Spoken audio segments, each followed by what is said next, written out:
1537 সনে ইংল্যান্ডে ধর্মকে জাতীয় জীবন থেকে ব্যক্তিগত জীবনে নির্বাসন দেওয়া হয়। মানুষের জীবন হয়ে যায় সম্পূর্ণ বস্তুবাদী ও আত্মাহীন। এই ধর্মনিরপেক্ষ মতবাদ থেকেই জন্ম হয় দাজ্জালের, অর্থাৎ ইহুদি খ্রিস্টান যান্ত্রিক সভ্যতার। বিগত 475 বছরে দাজ্জাল তার শৈশব কৈশোর পার করে এখন পূর্ণ যৌবনে উপনীত। দাজ্জালের গুরুত্ব সম্পর্কে রাসূলুল্লাহ বলেছেন, আদমের সৃষ্টি থেকে কিয়ামত পর্যন্ত মানব জাতির জীবনের সবচেয়ে বড় ঘটনা হচ্ছে দাজ্জালের আবির্ভাব।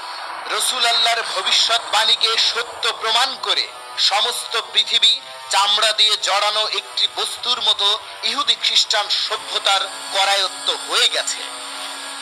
আমরা যেন দাজ্জালকে চিনতে পারি, সেজন্য তিনি আরো বলেছেন, দাজ্জালের আদেশে আকাশ থেকে বৃষ্টি বর্ষিত হবে, মাটির নিচের সম্পদ উপরে উঠে আসবে এবং দাজ্জালের অনুসরণ করবে। দাজ্জালের গরু, গাভী, বকরি ইত্যাদি বড় বড় আকারের হবে। দাজ্জালের গতি হবে অতি দ্রুত, সে বায়ুতাড়িত মেঘের মতো আকাশ দিয়ে উড়ে চলবে। পৃথিবীর অপর প্রান্তে কি হচ্ছে দাজ্জাল তা দেখতে ও শুনতে পাবে।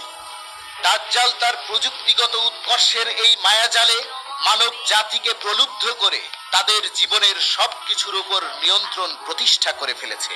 দাজ্জালের হুকুমেই পরিচালিত হচ্ছে মানব জাতির জীবন ব্যবস্থা, যেমন ধর্মনিরপেক্ষ গণতন্ত্র, সমাজতন্ত্র, একনায়কতন্ত্র, রাজতন্ত্র ইত্যাদি। দাজ্জালের নিয়ন্ত্রণে রয়েছে বিভিন্ন আন্তর্জাতিক সংস্থা, যেগুলির মাধ্যমে সে নিয়ন্ত্রণ করছে ধনী এবং গরিব দেশগুলোর জীবনযাত্রার মান, দ্রব্যমূল্য, সুদভিত্তিক অর্থনীতি, ঋণ ও ব্যবসা বাণিজ্য। অর্থনৈতিক শোষণের হাতিয়ার হিসাবে ব্যবহার করছে বিভিন্ন আন্তর্জাতিক তহবিল থেকে শুরু করে গ্রাম পর্যায়ের এনজিওগুলিকে। এই বস্তুবাদী সভ্যতার নৈতিকতা বিবর্জিত শিক্ষায় শিক্ষিত হচ্ছে মুসলিম সহ সমগ্র মানব জাতি। সমাজের সর্বস্তরে প্রতিষ্ঠিত হচ্ছে পাশ্চাত্যের অশ্লীল সংস্কৃতি ও ন্যায় অন্যায়ের মানদণ্ড, যে মানদণ্ডে ব্যভিচার, মদ্যপান ইত্যাদি অতি সাধারণ বিষয়। সমকামিতা আইন সিদ্ধ। মিথ্যে স্বাধীনতার নামে দাজ্জাল সমগ্র মানব জাতিকে আজ শত শত ভৌগোলিক রাষ্ট্রে বিভক্ত করে ফেলেছে।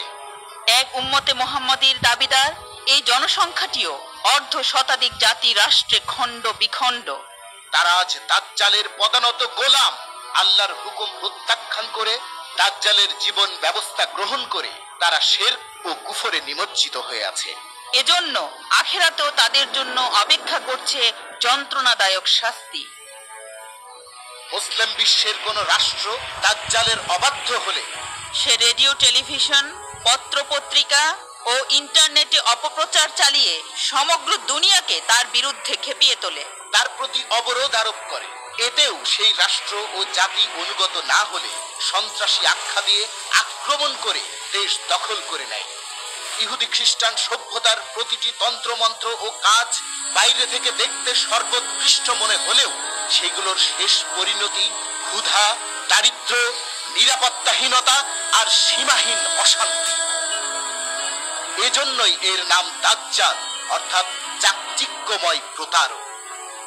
দাজ্জালকে চেনার পর যারা মোমেন হতে চান, তাদের মুক্তির একমাত্র পথ আল্লাহর সার্বভৌমত্ব মেনে নেওয়া এবং দাজ্জালকে প্রতিরোধ করা।